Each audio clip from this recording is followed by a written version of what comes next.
Bonjour à tous, Dominique, formateur, j'arrête de râler sur mes enfants et mon conjoint en Anjou.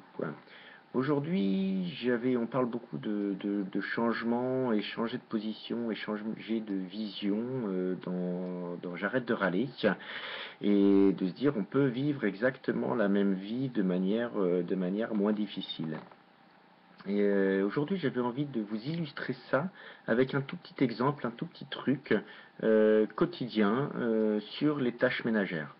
À la maison, c'est moi qui suis en charge des tâches ménagères. Je suis à la maison et c'est moi qui suis en charge de ces tâches-là.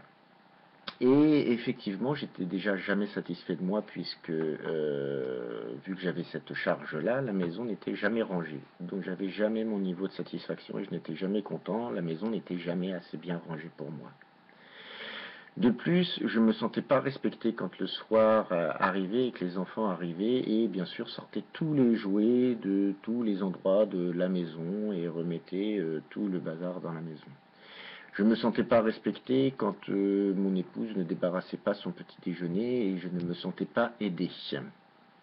Voilà, donc énormément de frustration qui m'a mené à énormément de râleries. Parce que, effectivement, je voyais mon rôle comme celui en charge du ménage, et si je suis en charge du ménage, c'est que la maison doit être impeccable et que la maison doit être propre. Or, j'ai d'autres choses à faire dans l'ensemble de ma journée. Voilà le point de départ. J'ai changé ma vision des choses en me disant, et si finalement, oui, je dois faire des tâches ménagères, mais ça ne veut pas dire que je dois faire des tâches ménagères toute la journée.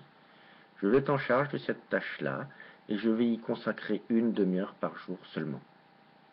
Ainsi, je vais passer une demi-heure par jour seulement à faire mes tâches ménagères. Croyez bien que dans cette demi-heure, je vais être extrêmement efficace.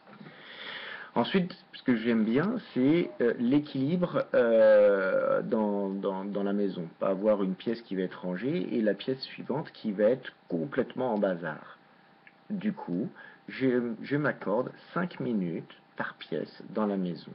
Je m'accorde 5 minutes dans la cuisine, puis 5 minutes dans la salle de bain, puis 5 minutes dans notre chambre, puis 5 minutes dans la chambre des enfants, puis 5 minutes dans la salle principale. Et ensuite, je regarde s'il me reste un petit peu de temps sur à quoi je vais consacrer. Est-ce que ça va être au linge? Est-ce que ça va être à d'autres tâches? Une pièce qui a encore plus besoin. Voilà. Ce qui fait qu'à la fin de cette tâche, je suis content de cette tâche. J'ai dit que j'allais passer une demi-heure de rangement et j'ai fait une demi-heure de rangement. Ma tâche est finie. J'ai réussi ma tâche, j'ai accompli ma tâche. Lorsque mes enfants dérangent, je ne sens pas ma tâche remise en cause.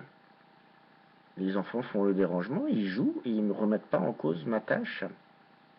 La même chose pour les chaussettes qui traînent de mon épouse. La même chose, voilà, je fais le maximum que je peux donner dans mon foyer, dans la tâche de mission à accomplir au ménage. Et ça a vraiment changé fondamentalement les choses, de changer mon point de vue et changer ma manière de faire. J'y passe plus non plus 3 heures, j'y passe plus non plus un temps qui me donne pas de satisfaction. J'y consacre une demi-heure. C'est le temps maximum que je peux consacrer aujourd'hui à cette tâche ménagère. En espérant que ce petit truc vous a été utile, qui va vous donner à vous aussi des idées. Je vous dis à bientôt. Au revoir.